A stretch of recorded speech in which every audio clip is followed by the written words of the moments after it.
A melhor palavra pra fazer piada é enzima, cara. Porque se tu deixa acumular, fica uma em cima da outra.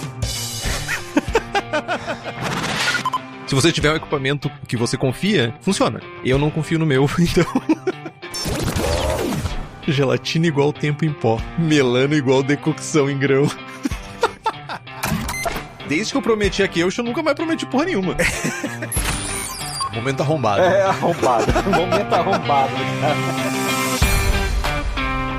Começa agora o programa que dissipa mitos e enfrenta até os temas mais difíceis do mundo da cerveja. Apresentado pelo grão-mestre das piadas ruins, Henrique Boaventura.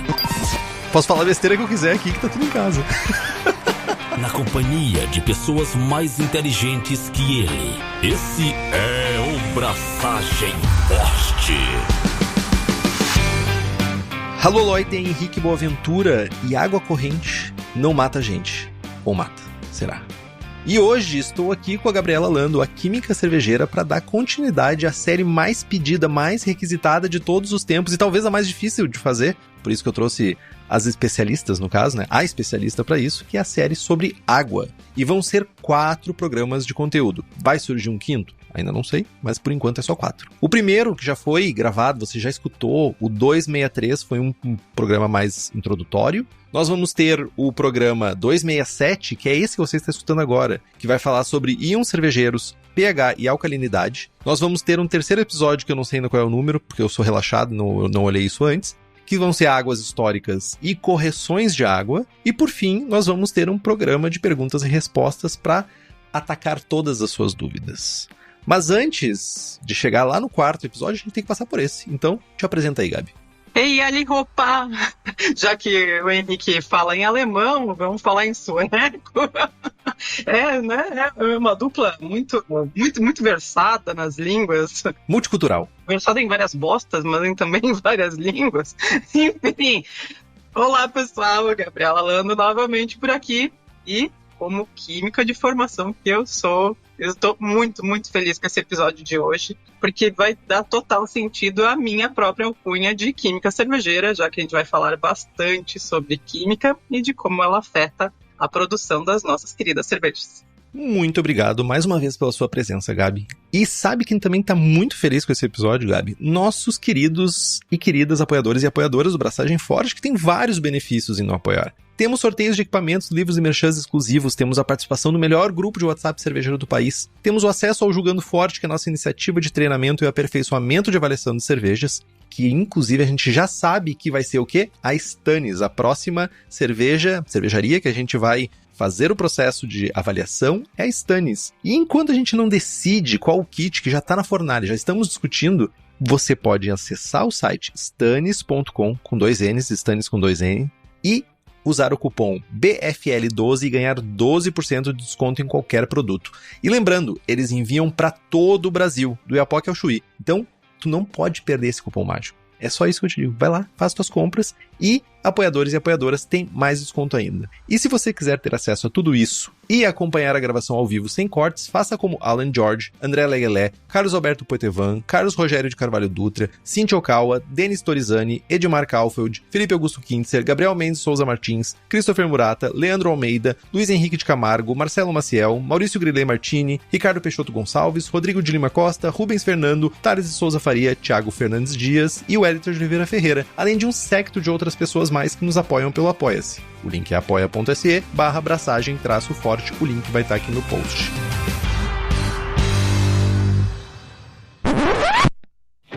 E eu queria aproveitar a oportunidade para falar sobre uma camiseta que conquistou a minha preferência. As camisetas da Insider. O rolê é diferenciado. Veste bem, não amassa, não desbota, e para nós que passamos horas na frente de uma panela quente, suando horrores, ela tem uma tecnologia anti-odor e dá uma sensação de frescor, o tal do conforto térmico. A sensação que eu tenho é que seria possível sair de uma abraçagem pronto para aquele passeio em família, para dar aquele rolezinho. Como vocês já sabem, eu tô sempre curioso para saber, né, sobre essas informações, e fui atrás de entender o que tem por trás dessa Tech T-shirt. E ela parece coisa de ficção científica mesmo. É como se fosse o ápice tecnológico da camiseta do dia a dia. Tecido exclusivo e modelagem perfeita para juntar conforto e vestir naquele grau. corre no site da Insider e compra as tuas usando o cupom Braçagem Forte. Boas braçagens!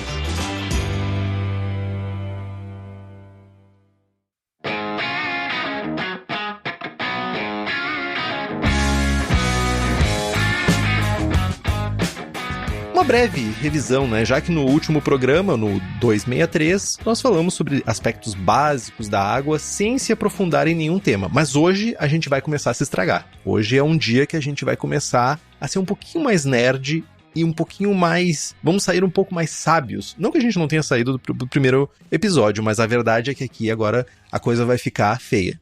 Pelo lado bom da coisa, né? Mas hoje a gente vai entender mais termos que a gente sempre escuta quando a gente está falando, ou pensando, ou lidando com águas, e muitas vezes a gente não tem noção nem de onde veio e nem como se usa. E a gente vai começar pelos íons. O íon, ele é um átomo ou uma molécula com carga positiva ou negativa devido à perda ou ganho de elétrons. Esses íons, eles carregados positivamente são chamados de cátions, enquanto os carregados negativamente são chamados de ânions. E tu sabe, Gabi, como que eu já sabia dessa informação? Como é que é? Cruzadinhas da Coquetel. Cruzadinhas, olha só. Nas cruzadinhas da Coquetel diz íon carregado positivamente, cátion.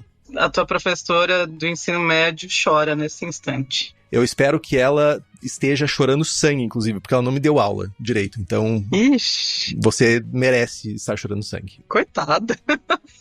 Bom, o Henrique já deu a revisão, né, do conceito de íons, e hoje eu vou falar um pouquinho sobre a história de como a gente chegou no entendimento sobre essa matéria, né? Porque eu sempre acho interessante a gente trazer esse viés histórico para ver o quanto foi que se demorou e o quanto de trabalho duro teve de tantas pessoas para a gente chegar no entendimento que a gente tem hoje. Então, é uma forma da gente valorizar o trabalho de várias pessoas e de milênios de evolução científica, né, de pensamento científico. Então, todo o conhecimento que a gente tem hoje vem de milênios de estudos e, principalmente, da curiosidade das pessoas ao longo dos séculos. E essa evolução do conhecimento está totalmente relacionada quando a gente está falando de íons e também de pH, que é a sigla que a gente sempre fala bastante, né, no meio cervejeiro, mas que às vezes a gente não compreende muito bem o que quer dizer.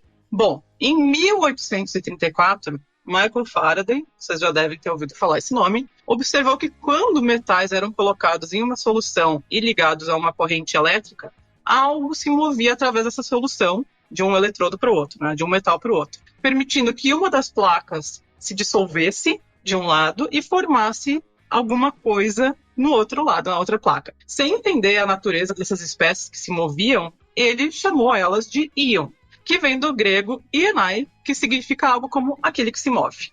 Após, ele ainda fez uma separação dessas espécies em cátion, que do grego é kato, que significa para baixo, e ânion, que é do grego ano, que significa para cima. É basicamente a posição que ele estava colocando as placas, né? E aí ele também deu o nome para cada uma dessas placas de cátodo e ânodo. Bom, né, os princípios de eletricidade, pilha principalmente. Eu sempre achei que era anodo. Eu sou muito burro. Eu acho que pode ter alguma variação de português, de Portugal para cá, mas é ânodo. Não, é só burrice minha mesmo, não te preocupa. Ah, tá bom. Porque é ânion, né? Então é ânion. Sim, não, faz todo sentido. Eu sou muito burro mesmo. É a mesma raiz etimológica. Enfim, anos mais tarde, em 1883, o químico sueco, e foi por isso que eu estava falando em sueco no início, o Arrhenius, estava estudando como que essa corrente se formava, né? Pensando nesse fenômeno observado pelo Faraday, ele estava também estudando isso. E ele propôs uma teoria que, quando ele pegava o sal gema, que é o sal de cozinha, né? Só que o minério, o mineral em si, quando ele colocava na água, né, essa pedra se dissolvia, e, como a gente sabe, sal de cozinha é formado por sódio e por cloreto, né, cloro. Então, se dividia o sal gema em cargas positivas e cargas negativas, né? Então, o sódio fica com as cargas positivas e o cloro com as cargas negativas. Esse fenômeno a gente chama de dissociação iônica. Então, esses átomos eletricamente carregados são os íons que o Faraday tinha visto uns anos antes.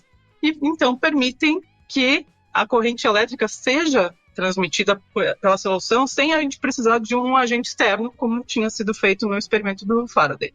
essa ideia foi revolucionária. Hoje ela parece muito simples, mas foi o que rendeu ao Arrhenius o Prêmio Nobel de Química em 1903. Me desculpa, não parece simples, tá? Nada em química parece simples. Essa é que é a grande verdade. E eu tenho certeza que tá todo mundo concordando comigo. Nada em química parece simples.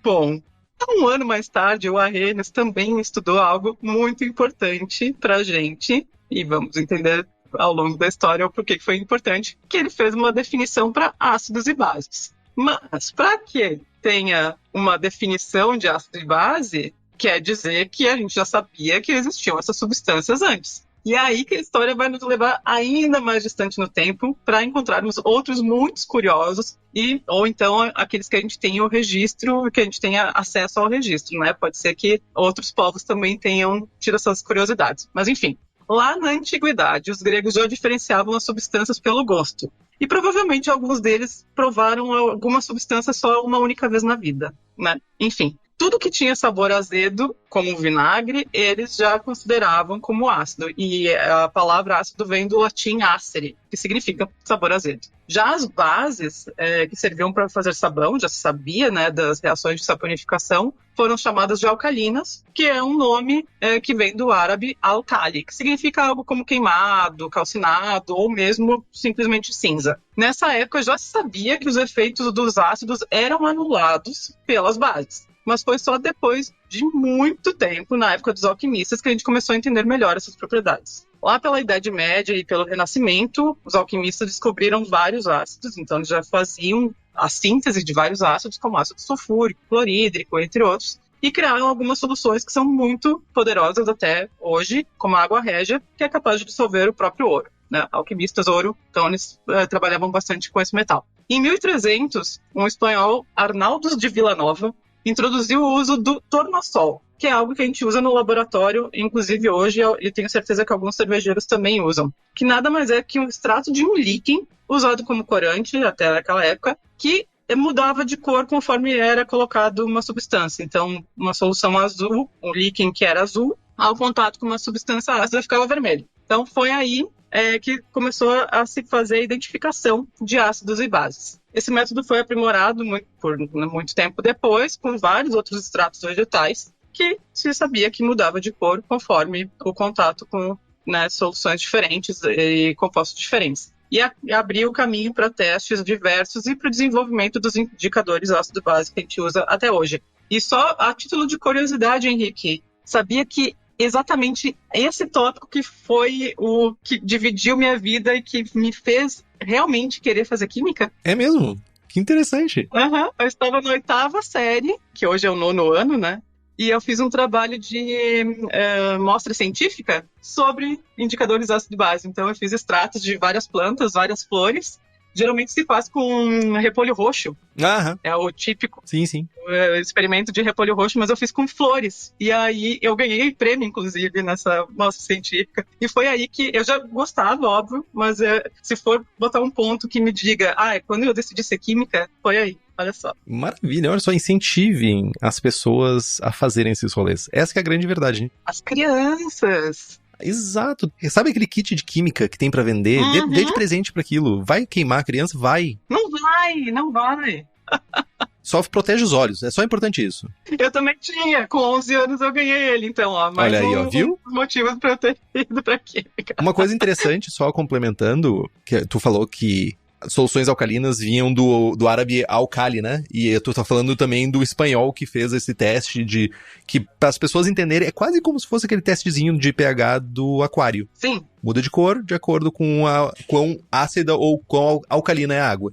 E faz todo sentido isso ser um espanhol, porque por causa de toda a questão de, vou chamar de conquista, vou chamar de dominância árabe que ocorreu por um período na Espanha, né? A Espanha tem um grande território que é totalmente influenciado por colonização árabe, muito grande, né? E faz todo sentido. Se a gente for ver a Europa, inclusive, coisas muito mais antigas, os árabes estavam muito mais avançados do que a Europa, e a Europa simplesmente absorveu esses conhecimentos e transformou da melhor maneira que eles sabiam fazer, que é popularizar, né? Então é bem interessante esse ponto. Tanto que o termo alquimia também vem do árabe, né? Alquimia. Alquimia. Né? O químia tem também uma questão, uma raiz mais grega, mas também em função dos árabes. E a alquimia em si, cara, era difundida pra um caramba. Gente que só sabe de gregos e um pouco de romanos, mas no fim tem, assim, registros hindus, chineses, etc., já trabalhando com metalurgia e com vidro muitos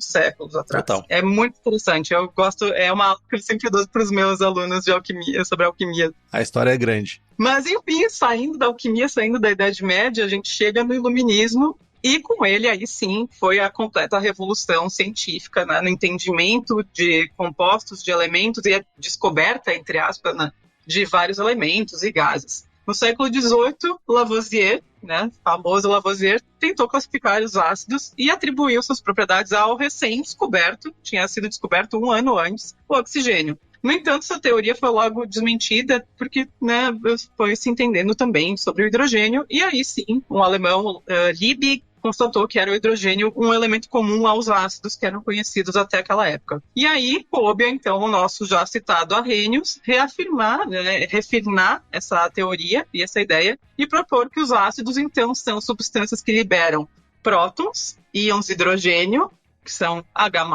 em uma solução aquosa, enquanto as bases liberam o OH-, que a gente chama de hidroxila, na solução aquosa.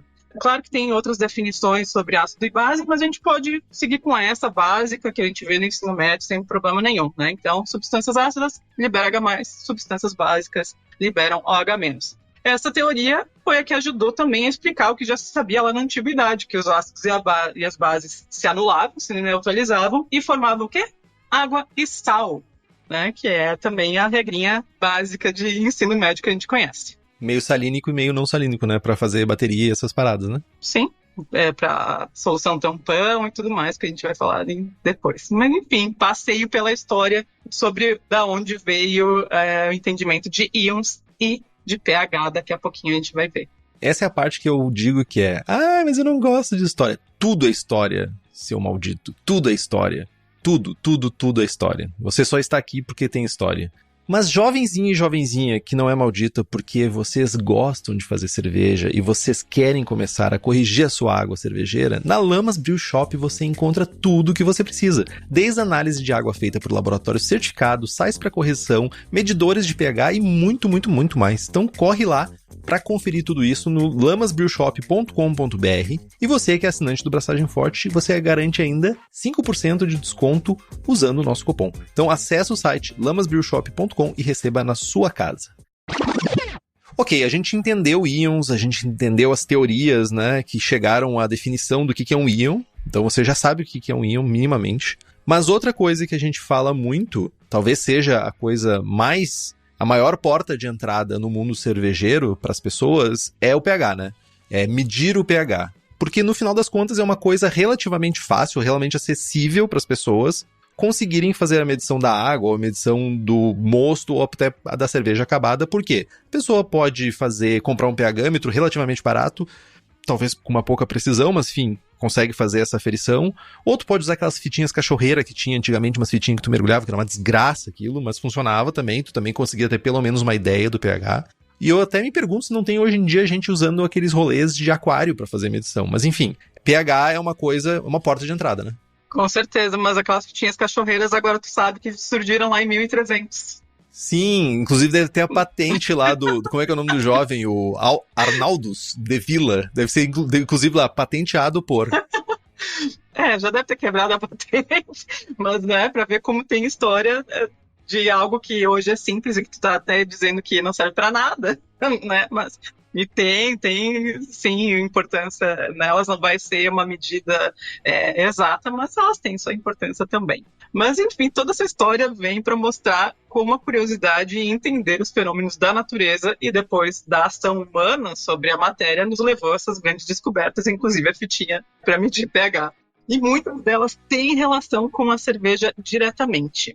O Laboratório de Pesquisa da Carlsberg, famoso laboratório, foi fundado em 1875 e já estava fazendo ciência de ponta, ciência de qualidade. Foi lá que o Emil Hansen isolou a levedura Lager pela primeira vez, né? Então, por isso que o nome da levedura Lager era Saccharomyces carlsbergensis, porque foi descoberto lá, né? Foi isolada lá. E depois se deu o nome de Pastorianos, né? Uma homenagem ao Pasteur. E também o Johann Redal, desenvolveu um método para medir a concentração de nitrogênio em compostos orgânicos na busca para determinar o teor de proteínas nos maltes. Então já estava assim, bombando o laboratório lá na Dinamarca, mas para fazer cerveja cada vez com mais qualidade, mais superior, o laboratório nomeou um recém-doutor chamado Søren Sørensen, que esse nome é um negócio muito incrível, porque, né, dinamarquês. Escandinavos. Søren, filho de Søren.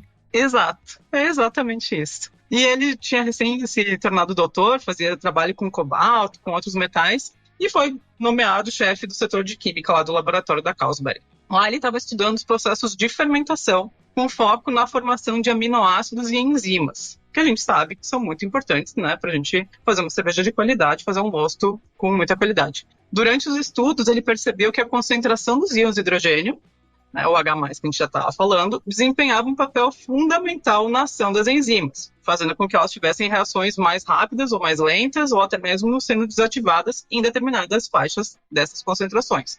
Até aquela época, a medição da acidez era feita com essas fitinhas, né, com essas substâncias que mudavam de cor, e também, claro, de uma forma mais qualitativa nessa mudança de cor, ou então com alguns dispositivos como galvanômetros, nos instrumentos que eram bem complicados de serem utilizados e pouco práticos para medir correntes muito baixas, né, que é corrente feita por átomos, né, por íons. O Sørensen, então, estava buscando uma alternativa um pouco mais simples e prática de monitorar a concentração desses íons de hidrogênio, e foi assim que ele desenvolveu a escala de pH. Em tese, o termo pH significa potencial de hidrogênio, ou seja, o poder do hidrogênio, né, numa solução. Apesar de não ter sido o Sørensen que falou isso. Para ser justa, a escala já existia, tinha um outro cientista feito ela uns anos antes, mas o que o Sørensen foi muito astuto foi transformar ela numa escala logarítmica, que daí ficava muito mais fácil e simples da gente trabalhar com números pequenos do que com números gigantescos em potências, né, elevadas 10 na 15, 10 na 20, etc. Teve um penso ali. Teve. E o que é a escala de pH, né? Então ela vai de 0 a 14, é logarítmica, e indica inversamente a concentração dos íons de hidrogênio numa solução. Então, a fórmula é menos log da concentração de H+. Ou seja, cada unidade representa uma variação de 10 vezes na concentração do H+. Isso significa que uma solução com pH 4 é 10 vezes mais ácida do que uma de pH 5 e 100 vezes mais ácida do que uma de pH 6. Né? Então, log vai sempre multiplicando por 10. Adiciona 0. Isso aí. O mesmo vai valer para os números acima de 7, né? Que o 7 seria o valor neutro. Então, pH 10 é 10 vezes mais básico que um pH 9 e 100 vezes mais alcalino que um pH 8. Por isso, jovenzinho, a gente ainda não falou sobre correção de água, mas a gente vai falar no próximo. Mas, por isso que eu coloquei 1 ml de ácido lático no meu mosto. Baixou 1 ponto. 0,5. Logo, vou colocar mais 1 ml e vai baixar mais 0,5. Não, porque é logarítmico. Nope. Então, vai precisar de menos ácido, é isso? Sim, e só que também vai depender de todo o teu sistema ali, solução tampada. Ah, não, tem todo... Então, mas não. Aí não vamos queimar episódio, deixa as pessoas com vontade, mas enfim. Mas sim, não é... Linear, né? E nem exponencial, é logarítmico. Olha eu falando palavra bonita pra professora. A gente fica orgulhosa. Mas enfim, é por isso que você não pode fazer uma regrinha simples quanto, baixou 0,5 com 1 ml, logo 2 ml vai baixar mais 0,5. Não é assim que funciona, e por isso que a gente tem calculadora, por isso que a gente tem ferramentas para fazer isso da melhor forma possível. Assim também como, a cerveja tá 3.8, tô fazendo lá uma sourzinha 3.8. Mas 3.6 dá na mesma. Também não é bem assim, né? Pode ser que sensorial algumas pessoas não consigam distinguir, mas em quantidades de hidrogênio ali dissolvido, não é tão pouquinho assim, 0,2. E lembrando que, ainda assim, só o pH não é determinante nesse sensorial de acidez, né? Não. Tem outros fatores.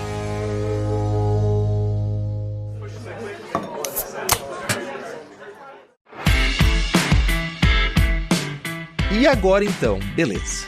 Depois de mais o rolê de pH, que você aprendeu nesse momento que não dá para seguir uma linha reta, é uma linha logarítmica. e aprendeu que foi totalmente desenvolvido por causa da cerveja. Isso que é o mais importante da gente trazer, assim. A cerveja move o mundo. Move há muito tempo. Olha aí. E é uma coisa que a gente faz em casa, né? Olha só, você está continuando um processo milenário, eu diria, e provavelmente a sua cerveja um dia vai talvez gerar novos conhecimentos. Ou embriaguez, talvez. Também. Falando de alcalinidade, então, conforme vai passando o episódio, conforme vai passando os minutos, você vê que a gente vai descendo um nível em direção ao inferno. O inferno de obscuridade de temas, né? Mas agora a gente entra na alcalinidade da água. E aí, o que te remete esse nome, alcalinidade, que a gente estava falando até agora, Henrique?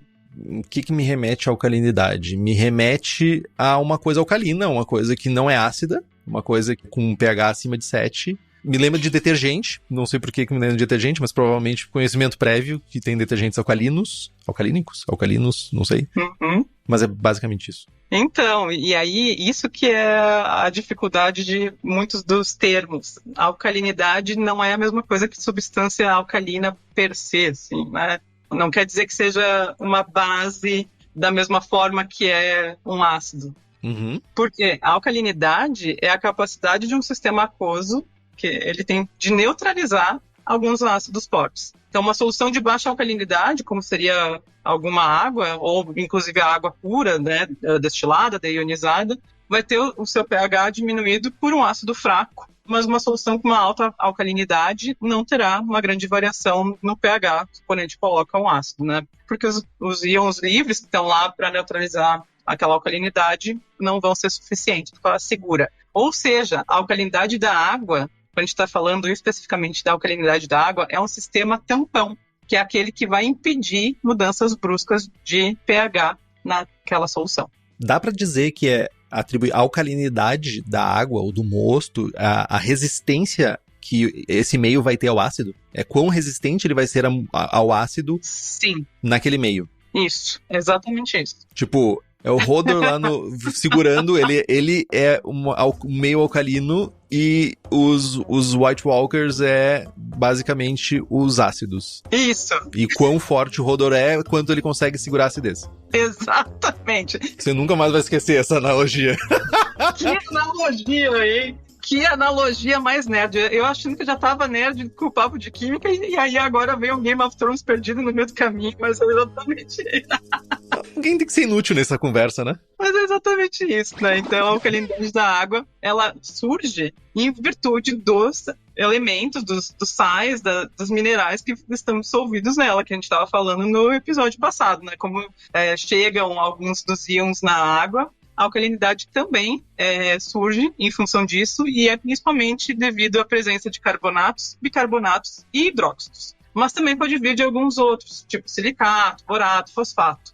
A alcalinidade total, que a gente consegue ver em análises de água, é a soma da alcalinidade produzida por toda essa galera que está ali dissolvida. Então, são eles que vão segurar o efeito do ácido, que a gente não vai conseguir baixar tanto, ou tão rápido, ou então bota uma gotinha e baixa um ponto de pH. Né? Depende do quanto de alcalinidade vai ter naquela água para isso. Por isso que, por mais que tenha alguma relação, a gente tem que diferenciar. O pH vai medir a concentração dos íons de hidrogênio, ou seja, a concentração dos íons H+, e indica se a água é ácida ou básica. E a alcalinidade vai medir a capacidade da água em resistir às mudanças no pH, funcionando então como uma proteção química contra a acidificação. A alcalinidade é o Hodor. Hodor. E você, jovem, a gente estava aqui falando, né, estamos ainda falando sobre água, sobre esse equilíbrios e tudo isso. A gente vai entrar logo em seguida em questões de relação de cloreto, sulfato e tudo isso. E quando eu penso nisso, eu penso em lúpulo, lógico, amargor e tudo isso, mas principalmente sobre aroma e sabor de lúpulo. E se você estiver buscando o melhor aroma e sabor de lúpulo nas suas cervejas, você tem que acessar o site da Hops Company, que é hopscompany.com, e buscar os lúpulos que foram selecionados nos Estados Unidos, especialmente para cervejarias no Brasil. Então, vai lá, chama quem já te atende, ou manda um direct que já tem safra nova no Brasil, e lembra de falar que eu vi no Braçagem Forte. Agora, vamos lá, são 7 níveis de inferno, vamos colocar dessa forma. Agora a gente se aprofunda mais, vamos se aprofundando mais. Vamos descendo. Novamente, são termos que, para quem começar a ler sobre água, são termos muito comuns. Principalmente dureza e alcalinidade residual. Água mole em pedra dura, tanto bate até que fura. Ditado bonito, ditado que eu usei inclusive no último episódio. Tudo bem que o sentido desse ditado, ele não é exatamente o químico, né? Ele é sobre resiliência, tudo isso. Mas, Gabi, o que seria uma água mole? Ou quando a gente fala em água mole ou em água dura, do que a gente está se referindo exatamente para não fazer a gente parecer maluco quando a gente diz água mole ou água dura? Não é água com gelo nem água líquida, né? Não. Mas é uma coisa muito interessante que aí, como a cerveja também ajudou a vários, né, aspectos da ciência, a indústria de sabões e detergentes também. Sabão no plural. Sabões. Também auxiliou muito, né? Então a indústria de detergente também auxiliou muito. A indústria da higiene, por assim dizer, né? Ajudou muito também. Principalmente nessa parte de análise de água. E aí que vem o negócio que a gente chama de dura e mole em português, mas em inglês é hard and soft. Por quê? Porque eles estavam percebendo que algumas águas o sabão fazia mais espuma, em outras águas não fazia espuma. Ou então era mais fácil de limpar ou mais difícil de limpar, né? Se tem muita espuma, fica mais difícil de limpar. Então é isso. Vem da dificuldade ou da moleza de fazer uma limpeza com os sabões. O que é? A definição de água dura e água mole está relacionada com a quantidade de sais minerais dissolvidos naquela água, e especialmente cálcio e magnésio. A água dura é aquela que vai ter uma alta concentração desses minerais e ela pode causar a formação de depósitos deles, né? Quando a gente vê até em chuveiro, torneira e até em panelas, né? Minha casa. Manchas brancas que ficam grudadinhas, né, nessas superfícies. E interfere na ação dos sabões e detergentes, porque os sais reagem com essas substâncias e formam resíduos insolúveis, né, que são essas manchinhas aí. Já a água mole vai ser aquela que vai ter pouca concentração de cálcio e magnésio dissolvido nela. Não vai formar esses depósitos e fazem com que o sabão e o detergente funcionem melhor, fazem mais espuma. Então, simplesmente é isso, assim, o nome é estranho no português, né, mas depois a gente se acostuma. Eu sempre digo que se você quer saber se a sua água é a maneira mais simples, a tua água ela tem muitos sais dissolvidos? Sim ou não? Ferve água, até evaporar. Olha na panela. Tem coisa branca? Provavelmente tua água é dura. Provavelmente tem muita coisa dissolvida. E outra coisa é, faz bastante espuma quando você toma banho? Sim, a sua água é mole. Muito provavelmente. Tu tem que, às vezes, botar 2 vezes shampoo, a sua água é dura. E até pasta de dente. Pasta de dente, total, assim, total. Qualquer coisa, né, de limpeza dá pra perceber dessa forma. E aí a dureza a gente também pode definir como sendo permanente e temporária. A temporária vai ser gerada pela presença de carbonatos e bicarbonatos, que são aqueles que ajudam a formar a alcalinidade da água. E eles podem ser eliminados através da fervura. Já a dureza permanente é devida a cloretos, nitratos e sulfatos e não são suscetíveis à fervura. Então não adianta ferver que vai estar lá ainda a água dura. Aí, quando a gente tem algum relatório, né, de análise de água, sempre é dado como dureza total, então, porque é o somatório da permanente com a temporária. No caso, ferver a água vai fazer com que os carbonatos e os bicarbonatos precipitem, né? Exatamente. E aí, então, fica mais fácil da gente utilizar, né? Tira o sobrenadante, como a gente chama na química, né? Isso. Então, vai ferver a água, ficou lá aquela laminha, né? Fica aquela coisinha branca, meio lameada. Então, tenta verter para um outro recipiente a água, né? É uma das formas da gente lidar com a dureza e também um pouco da alcalinidade. A gente pode falar sobre isso no próximo programa. Não é só ferver e misturar de novo, tá? É ferver e separar. Não, por favor. Tem que separar. Vai decantar uma camada no fundo, vai decantar. Você precisa realmente separar aquela água. Exatamente. E aí, só a título de colocar em números, né? Eu gosto de colocar as coisas em números para a gente saber o que é uma água macia, né? Mole ou uma água dura. Uma mole vai ter uma concentração desses elementos, desses íons, até 60 ppm. E aí, lembrando também que ppm é a mesma coisa que miligrama por litro, né? Quando a gente vê, então, para o pessoal sempre fazer as continhas, acaba, meu Deus, como assim? Uma coisa tem miligrama por litro, outra coisa tem ppm. É a mesma coisa. Partes por milhão versus miligramas por litro. Exatamente. Uma água média vai ter entre 60 e 150 ppm, uma dura entre 150 e 300, e acima de 300 é considerada muito dura. Para efeito de potabilidade, no Brasil são admitidos valores de dureza de até 500 ppm, 500 miligramas por litro. É uma água bem dura. Acima disso, vai prejudicar a formação de pedras nos rins, etc. Nossa. Além da potabilidade, saber sobre a dureza da água é importante, tanto pelos efeitos do cálcio e do magnésio sobre a mostura, que a gente vai ver daqui a pouquinho, mas também para evitar o acúmulo desses sais, que a gente estava falando nas superfícies.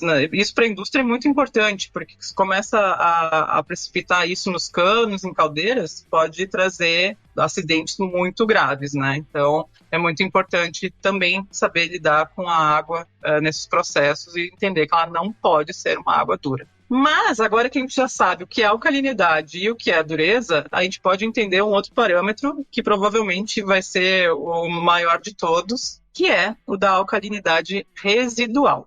Então, para a produção de cerveja, é essa que vale. A gente não precisa saber o pH da água exatamente para fazer cerveja, mas a gente tem que saber o pH da mostura. Mas, com relação à alcalinidade, a gente tem que saber a alcalinidade residual para entender quais são os melhores maltes, por exemplo, que a gente vai utilizar. A alcalinidade residual é definida como a alcalinidade total da água menos o somatório da concentração de cálcio dividido por 1,4 com a concentração de magnésio dividida por 1,7. Essa é uma fórmula, eu estou falando aqui, mas vocês podem encontrar de uma forma bem fácil em livros. Software de cerveja. Softwares e livros, Então é muito fácil de encontrar essa formulinha.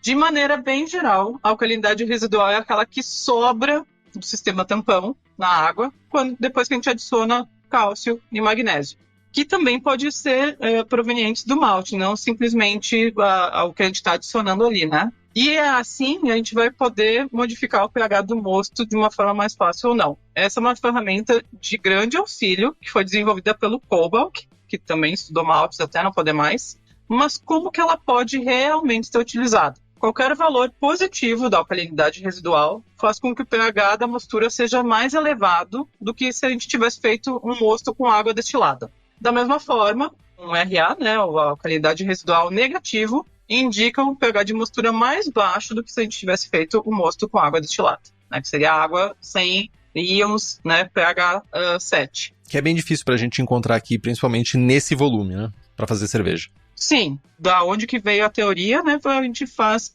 esses mostos específicos com essa água sem nada para a gente entender o comportamento dos outros elementos ali dentro, Para neutralizar uma alcalinidade residual positiva de águas alcalinas, cervejeiros e cervejeiras podem adicionar, então, uns sais de cálcio e magnésio, ou então também utilizar ácidos apropriados para baixar o pH para a faixa de mostura que a gente precisa, O Palmer, tanto no água quanto no Hot Brew, sugere estilos e tipos de malte, estilos de cerveja e tipos de malte, para serem usados para cada faixa de alcalinidade residual da água. Por exemplo, se a gente tem uma alcalinidade residual elevada, a gente vai precisar com que mais ácidos estejam presentes para baixar aquele pH para o valor da mostura desejado.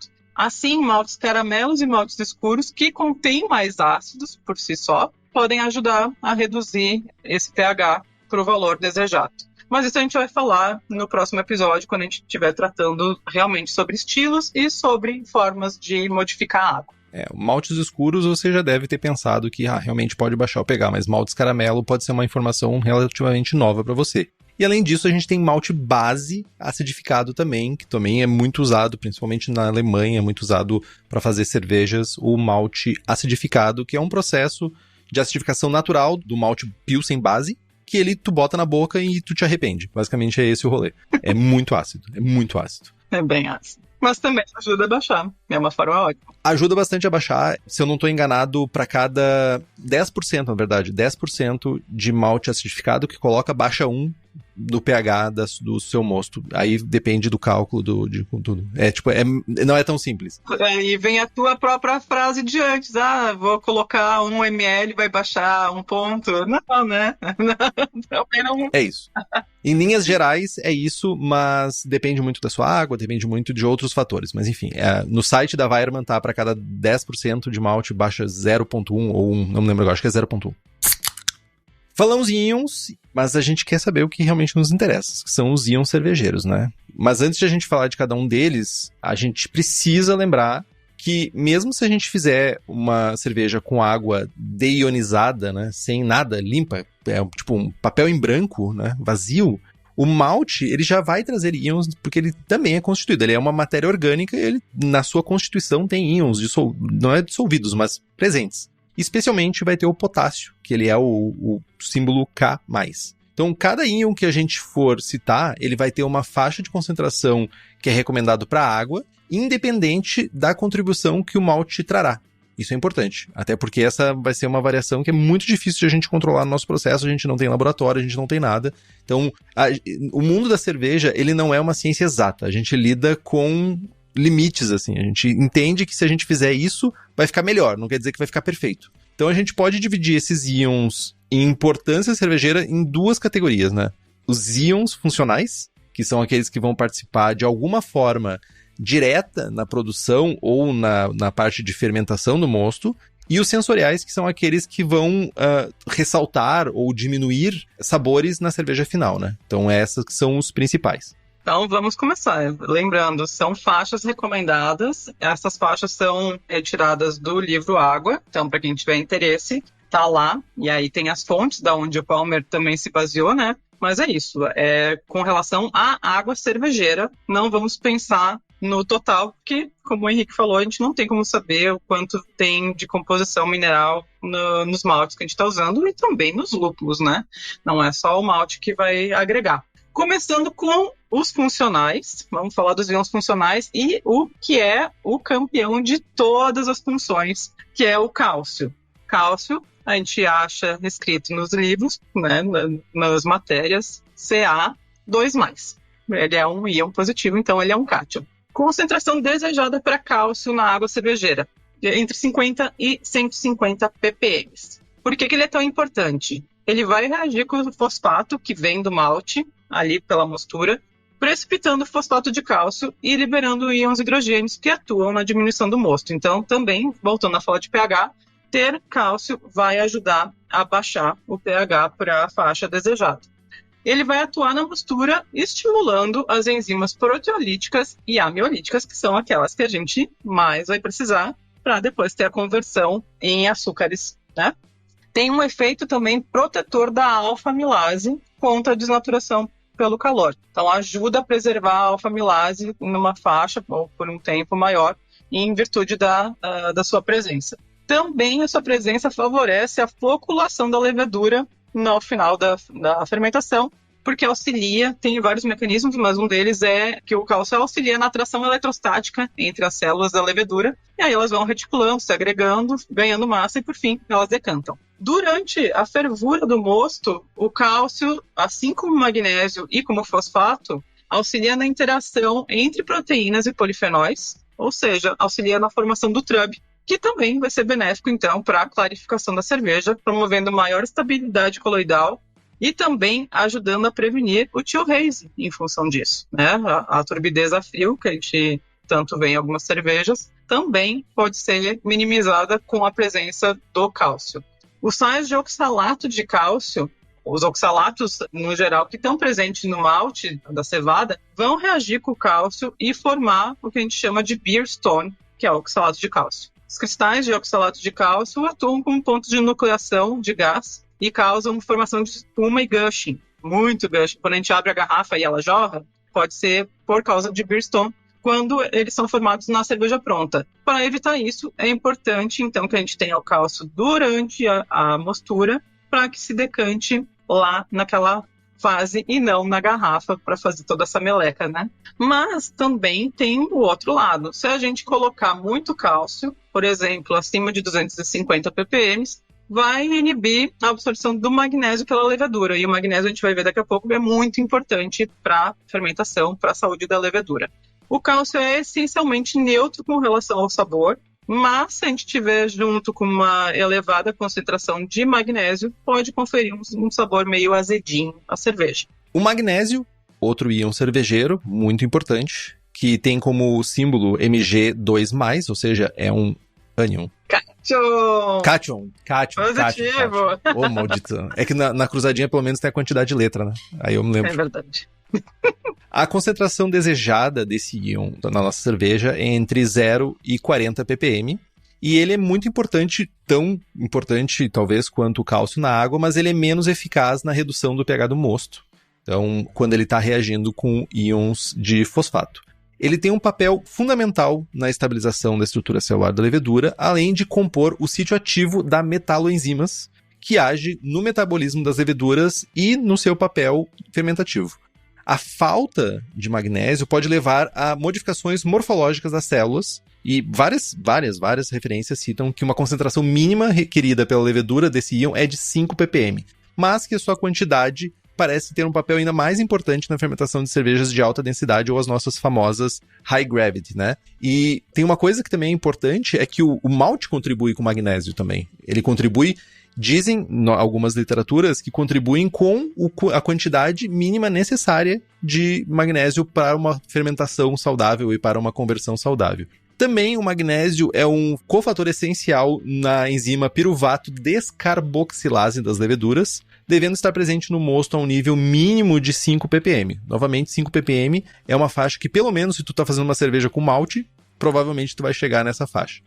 Estudos também foram feitos e mostraram que um mosto feito com uma água destilada e malte de cevada apresentou uma concentração de 70 ppm de magnésio 2+.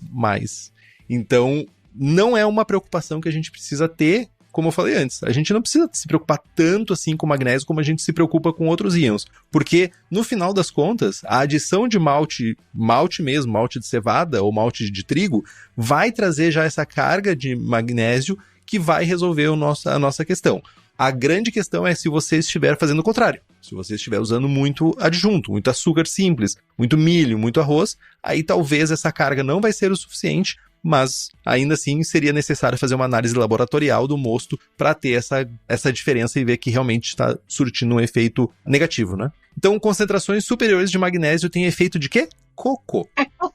Você vai fazer mais cocô, você vai ter um efeito laxativo e diurético, e não é bom isso para você. Não, depende do caso, pode ser bom, mas né, vamos evitar, né? Talvez você esteja entupido, constipado, você esteja tomando Activia, talvez você precise de uma colherada de magnésio. Leite de magnésio. Leite de magnésio, exatamente por causa disso. Olha aí, ó. Leite de magnésio é magnésio, tem bastante magnésio. Só lembrando que a piruvato descarboxilase que tu falou aí, ela é uma das enzimas que faz parte da produção de álcool, de etanol. Então, por isso que o magnésio é muito importante para os processos fermentativos, para uma fermentação completa, né, ágil, e para formar o que a gente está querendo na cerveja, né? Ou a grande maioria está querendo. E um outro íon muito importante para essa parte é o zinco. O zinco, a concentração dele é bem baixinha, a recomendada é de 0,1 a 0,5, algumas fontes falam de 0,1 a 0,3. Desenha um papel muito importante no metabolismo da levedura, favorecendo o seu crescimento e também o processo fermentativo. Ele também é um cofator enzimático, mas aí agora da álcool desidrogenase, que faz a transformação do acetaldeído em álcool etílico. É uma etapa após essa enzima do magnésio. É também o responsável pelo aumento do transporte de maltose e maltotriose para dentro das células, ou seja, né, também faz parte do metabolismo delas. Capacidade fermentativa também. Exatamente. Só que concentrações maiores do que 0,6 podem afetar a qualidade da fermentação e acima de 1 ppm, né, quase nada, passa a ser tóxico para a própria levedura, inibindo suas funções. Além disso, acima de 1 ppm também pode conferir um sabor metálico às cervejas. Só que assim, como todos os minerais que a gente vai falar, todos os íons que a gente vai falar, também é perdido para o trub. E aí, como a concentração do zinco necessária é muito baixa, a perda para o trub pode ser bem elevada. Então, a gente não coloca, ao contrário do magnésio, ao contrário do cálcio, a gente não coloca no início da mostura, a gente coloca o zinco já no fermentador. E aí, a gente pode falar no próximo programa como que a gente coloca o zinco, porque é tão pouquinha a quantidade, mas é muito necessária. E aí vem as questões. Tem acetaldeído na tua cerveja? Talvez precise zinco. E tem gente, inclusive, que usa colocar zinco, porque é mais fácil também de dissolver nos starters. Também usa no processo de startar a levedura. É mais fácil tu fazer nesse processo, garantir uma quantidade de células saudáveis iniciais que vai garantir uma fermentação mais saudável do que tu tentar fazer isso na fermentação do teu mosto, né? E falando em zinco, a gente falou em leveduras, e se tu quer leveduras que já vêm no grau, já vêm prontinhas para te usar, ales, lager, brett, bactérias, o lugar certo para te comprar na Levitec. Ela tem tudo para tua cervejaria, desde consultoria até leveduras específicas. Além disso, também tem leveduras para outras bebidas como hidromel, cidra, uísque e cachaça. Então entra no site levitec.com.br e faz as tuas compras.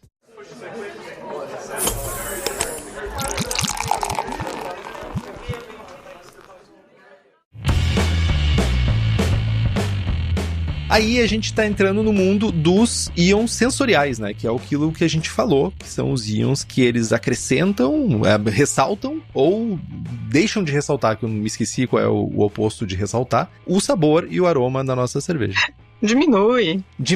Nada como uma pessoa. Eu tô dizendo, eu devo ter sempre um professor ou uma professora junto comigo pra resolver as minhas cagadas.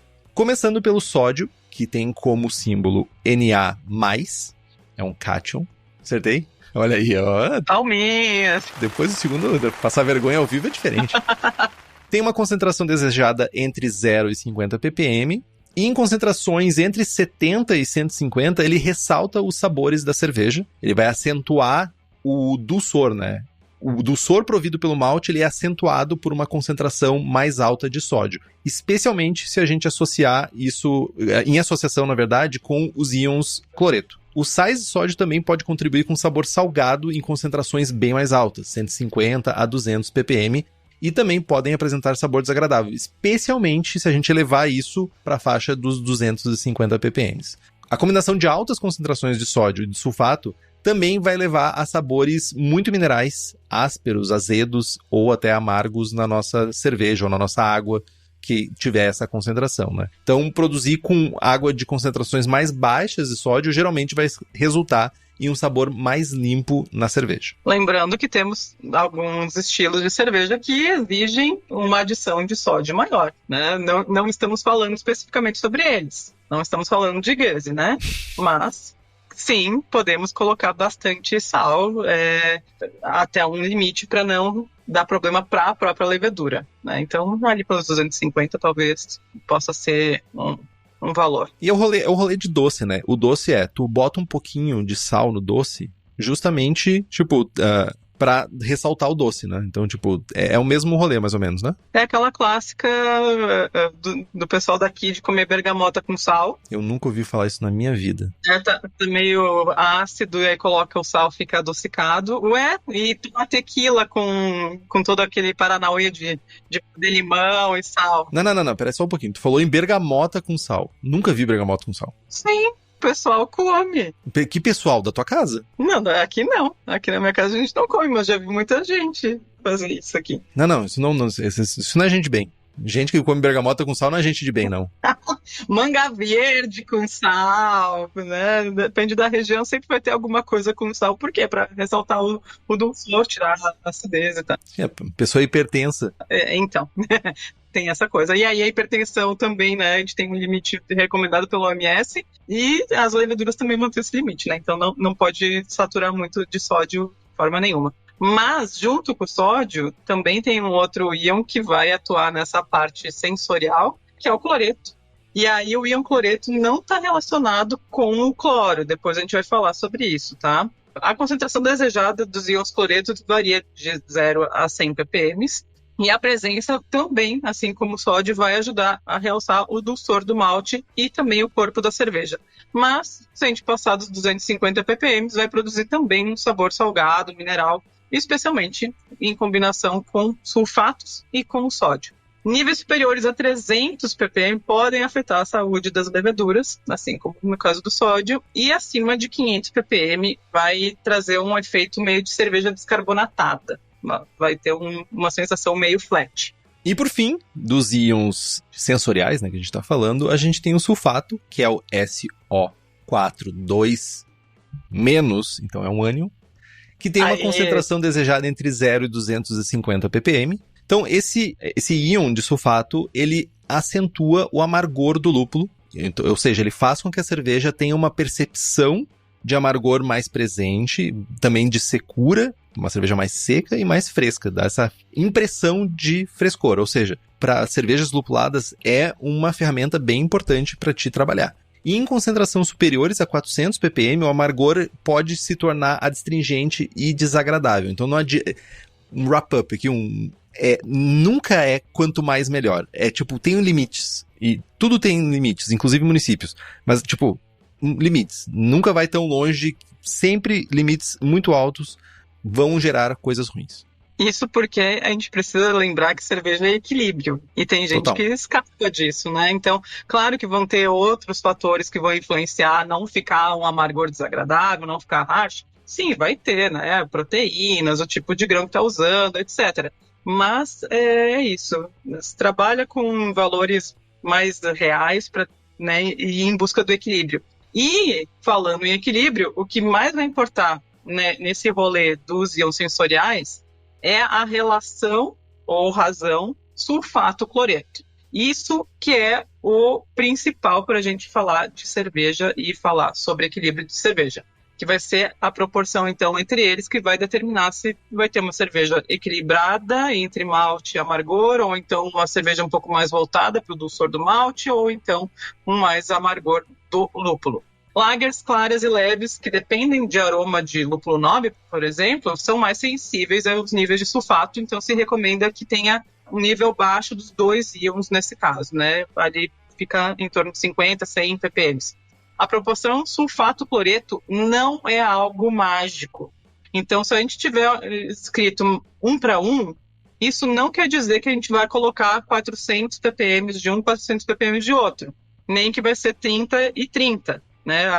Muito pouco não vai trazer o efeito desejado e muito alto vai trazer, muito pelo contrário, problemas. Entra no que a gente falou antes, né? Entra no que a gente falou antes. Então, assim, a razão é a divisão de um pelo outro, né? Então, 1 para 1 não quer dizer que vai ser a concentração igual e é elevada, né? Então, cuidado com isso quando estiver fazendo suas receitas. O nível mínimo de cloreto para afetar o sabor da cerveja vai estar em torno de 50 ppm, né? Sim, para começar a ter algum efeito sobre o dulçor, e no máximo provavelmente vai chegar nos 200 ppm. O nível mínimo de sulfato para ter algum efeito também vai ser em torno de 50 ppm, e o máximo, então, 400, 500 ppm.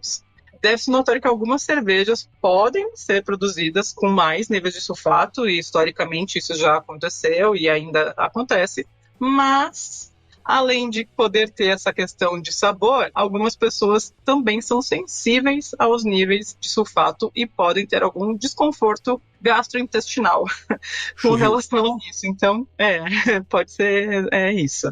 Então, a gente tem algumas proporções, né, alguns valores dessa razão que a gente pode falar, como sendo, por exemplo, uma cerveja equilibrada vai ter entre 0,8 e 1,5. Esse número quer dizer que é o valor do sulfato dividido pelo cloreto, tá? Então, de 0,8 em ppm. O ppm de sulfato dividido pelo ppm de cloreto. Isso aí. Então, de 0,8 a 1,5, se nessa divisão dá esse valor, geralmente vai ter uma cerveja equilibrada. Valores mais baixos do que isso, de 0 até 0,8 vai ter uma cerveja mais maltada, e acima disso, então, de 1,5 até 9, que seja muito amargo. Então, evitar os extremos geralmente é o recomendado. Talvez ali ficar entre a faixa ali do 0,6 até o 2 faz sentido, né? Tipo, talvez um pouquinho acima de 2 ali, 3, talvez 4 para as cervejas mais amargas mesmo. Para alguma IPA. Uhum. Mas, tipo, também muito maltado, tu pode tornar a cerveja enjoativa, talvez não seja o ideal aqui. Com certeza. E tem outros íons que, agora a gente citou os que são mais comuns, né, na hora de avaliar uma água ou na hora de constituir uma receita de cerveja, né? Mas também tem outros que são necessários para a levedura e outros também que vão trazer problemas para nós, né? Sim, aí a gente estava falando antes do potássio, né, que é um dos que a gente não precisa se preocupar, porque já tem bastante presente em função do malte. E ele é muito importante para a saúde das leveduras, né, das células da levedura. Então, não tem muita questão. Ele faz parte do processo, é muito importante, mas a gente não tem que se preocupar com ele. Se tiver uma água ou um malte muito carregado, acima de 500 ppm, talvez vá conferir um sabor meio salgadinho para a cerveja. Já o cobre e o manganês são muito essenciais também para a levedura, são considerados micronutrientes, mas o cobre tem que estar abaixo de 1 ppm e o manganês tem que estar abaixo de 0,1 ppm. Muito pouco. Porque, junto com o ferro, eles são metais oxidativos. Ou seja, eles começam a reação de oxidação e também aceleram a sua própria reação. Então, a gente chama de autocatálise, né? Estão sempre ali aumentando cada vez mais a sua própria reação de oxidação da cerveja. E aí a gente vai ter uma cerveja meio feia, meio acinzentada, além daquele off-flavor que a gente tanto detesta, que é o papelão, né? Então, é em virtude da presença desses metais oxidativos. E apesar de não ser um íon, e sim um átomo, o cloro livre, que não tem a ver com o íon cloreto, não pode estar presente jamais, nunca, na água cervejeira. O cloro residual livre é muito importante, assim como a cloramina, para fazer a desinfecção das águas de abastecimento, mas quando em contato com os compostos durante a mostura e também durante a fermentação e serviço, não é só durante a abraçagem, reagem formando o 2,6 de clorofenol, o nosso popular clorofenol, que tem seus descritores como medicinal, esparadrapo, plástico, etc. Mas também podem formar outros subprodutos de desinfecção que são bem tóxicos para a gente e para o meio ambiente. Só para ter uma ideia, o clorofenol, que é o 2,6 de clorofenol, ele é um intermediário para se fazer agrotóxico. Então, não é algo que a gente deseja que esteja na nossa cerveja, né? Além de ser ruim em questão do off-flavor que traz, também não é legal para a nossa saúde. Então, por favor, cuidem dessas águas para não ter cloro residual livre, para não ter esses problemas. Imagina a pessoa no supermercado comprando vegetais e verduras orgânicas e tomando uma cerveja cheia de clorofenol, tipo assim. Olha a dicotomia. Então, né? E para você se perguntando como eu evito o cloro, filtro de carvão ativado, preferencialmente 2 filtros em série. Ácido ascórbico também ajuda a eliminar o cloro e, se no final das contas você não tiver acesso a nada disso, uma fervura, levantar a temperatura aí na casa dos pelo menos 80 graus por um período de 15 minutos ajuda a volatilizar o cloro. Estampa, né? Vai volatilizar o cloro e você vai ter uma água desclorificada ou sem um teor de cloro.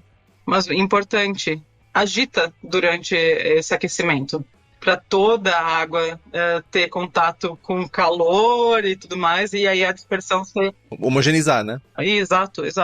E aí seja mais efetivo, porque às vezes não está agitando, não está mexendo a água, pode ser que não remova completamente também, mesmo com a temperatura, tá? Ou então, superfícies um pouco mais baixinhas, deixando, né, do dia para a noite, da noite para o dia, também é uma forma. O cloro realmente é muito volátil, então não é desculpa ter clorofenol em cerveja a mais, tá? Estamos em 2025. Às vezes acontece, mas isso já aconteceu em outro programa. É papo para outro programa. É.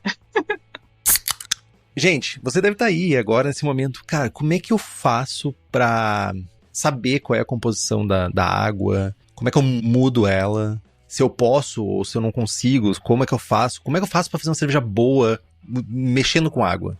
Quando que a gente faz isso, Gabi? No próximo programa. Olha aí, olha o gancho. Não, você não vai. Você já ficou 1 hora aqui escutando a gente. Mais de 1 hora, eu diria. Então, vai ficar para o próximo programa. Gabi, muitíssimo obrigado mais uma vez pela sua ilustre presença, sua ilustre participação. Eu que agradeço novamente, né? Eu saio feliz depois de tanta química. Fico muito contente. Não sei se quem está nos ouvindo está feliz como eu, mas espero que sim. Formando novas pessoas. Então. E que no próximo a gente traga receitinhas e mais alguns detalhes já voltados para estilos, e inclusive estilos históricos que surgiram em virtude do quê? Da água. Isso aí. Bom demais. Então, um agradecimento também ao Luiz Fernando Soares Leal, Davi Neves, Fabiano Coelho, Jackson de Matos, Flávio Henrique de Santos Borges. Nos siga no Instagram. Estamos no Spotify, Apple Podcasts, YouTube Podcasts, Deezer, todas as plataformas a gente tá lá. Se você puder fazer um review, por favor, faça. A gente chega mais longe, é muito importante para nós. Compartilhe o episódio com seus amigos. Tem dúvida, sugestão de pauta e crítica, quer anunciar a sua empresa ou seu produto? E-mail para contato@braçagemforte.com.br ou mande uma mensagem para nós. É isso então, Gabi? É isso. Braçagem forte. Braçagem forte.